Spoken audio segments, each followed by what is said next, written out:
ಸಂಬಂಧಗಳ ಸಮ್ಮಿಲನ ಅತ್ಯಗತ್ಯ. ಅನ್ನದಾನೀಶ್ವರ ಸ್ವಾಮೀಜಿ. ಬನ್ನಿಕುಪ್ಪೆ ಉತ್ಸವದ ಅಂಗವಾಗಿ ಪ್ರವೇಶದ್ವಾರಕ್ಕೆ ಭೂಮಿ ಪೂಜೆ.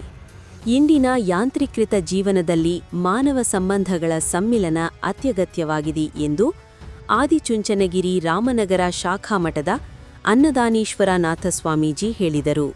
ರಾಮನಗರ ತಾಲೂಕಿನ ಬನ್ನಿಕುಪ್ಪೆ ಗ್ರಾಮದಲ್ಲಿ ಜೋಡಿ ಬಸವೇಶ್ವರ ಸ್ವಾಮಿಯವರ ಪ್ರವೇಶದ್ವಾರ ನಿರ್ಮಾಣಕ್ಕೆ ಭೂಮಿ ಪೂಜೆ ನೆರವೇರಿಸಿ ಮಾತನಾಡಿದ ಅವರು, ಆರ್ಥಿಕ ಪ್ರಗತಿಯ ಬೆನ್ನತ್ತಿರುವ ಮನುಷ್ಯ ದುಡಿಮೆಯ ಯಂತ್ರದಂತಾಗುತ್ತಿದ್ದು, ಇದರಿಂದ ಸಂಬಂಧಗಳ ಕೊಂಡಿ ಕಳಚುತ್ತಿರುವುದು ವಿಷಾದನೀಯ ಎಂದರು.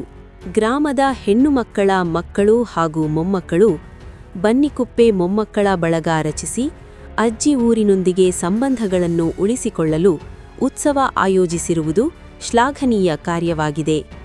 ಇದರ ಭಾಗವಾಗಿ ಜೋಡಿ ಬಸವೇಶ್ವರ ದೇವರ ಪ್ರವೇಶದ್ವಾರ ನಿರ್ಮಾಣ ಆರಂಭಿಸಿರುವುದು ವಿಶೇಷವಾಗಿದೆ ಎಂದು ಅವರು ತಿಳಿಸಿದರು.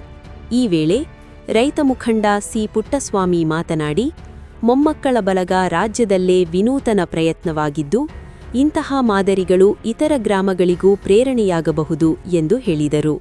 ಬನ್ನಿಕುಪ್ಪೆಯ ಆನಂದಗಿರಿಯವರು ಹೆಣ್ಣು ಮಕ್ಕಳ ಮಕ್ಕಳು ಅಜ್ಜಿ ಊರಿನ ಮೇಲಿನ ಅಭಿಮಾನವನ್ನು ತೋರಿಸುತ್ತಿರುವುದು ಗ್ರಾಮದಲ್ಲಿ ಹೆಮ್ಮೆ ಮೂಡಿಸಿದೆ ಎಂದು ಅಭಿಪ್ರಾಯಪಟ್ಟರು. ಕಾರ್ಯಕ್ರಮದಲ್ಲಿ ವಿವಿಧ ಗ್ರಾಮ ಮುಖಂಡರು ಹಾಗೂ ಮೊಮ್ಮಕ್ಕಳ ಬಳಗದ ಪದಾಧಿಕಾರಿಗಳು ಉಪಸ್ಥಿತರಿದ್ದರು. ಕರುನಾಡು ಟೈಮ್ಸ್ ಚಾನೆಲ್ನಲ್ಲಿ ಸುದ್ದಿ ಮತ್ತು ಜಾಹೀರಾತು ನೀಡಲು ಈ ನಂಬರ್ಗೆ ಕರೆ ಮಾಡಿ.